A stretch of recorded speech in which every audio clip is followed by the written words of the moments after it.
Abantu wa mintuntu agete ekura tukaitie katiba ite mwaka 2010. Tukabeka nga umu president okora entunde miaka erenga 5.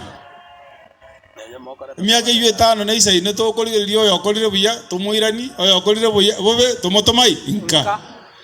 Umu senator yokoru Nandi. Umwana yokoru Kucheragei. Nje monte biye kalongora na Nairobi nga na beru ya itere. Amangana yo komenta term limit which 7 years atutaki. Ibaki miaka ngapi? 5. Kwa hivyo rafiki yangu mheshimiwa Cheragei.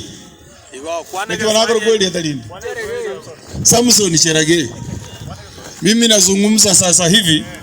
Hii ni Jumapili, watu wa Nyamira wametoka kanisani na hawasemangi uongo. Hao wanasema ukweli.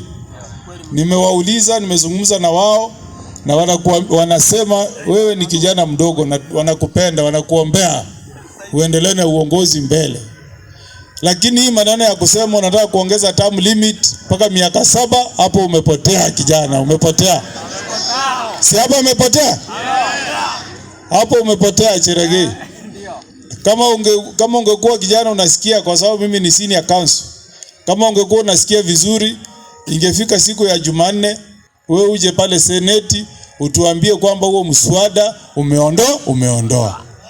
Ile kitu wananchi wanataka tuzungumzie ni shida ya kuhama kutoka NHIF kwenda SHIF. Ama hiyo iwasumbui? Hiyo ndio inasumbua. Sasa wewe wananchi wanasumbuka, wanaenda hospitali, wanaambiwa kadi bado haijakuwa, sijui picha ulipiga na kidole haijaingia. Hizo ndio shida. Inatakikana tuweke mbele, tuzungumzie kama viongozi. Sio maneno ya kutuambia hadi tuzungumze maneno ya kuongeza term limit kutoka 5 years hadi miaka 7. Hapo umepotea ndugu yangu. Na kama sijui Wanandi wanasemaje, lakini kutoka Nyamira kwa kauli moja tumesema maneno ya miaka 7 hatufanyi nini? Aliye na masikio afanye nini?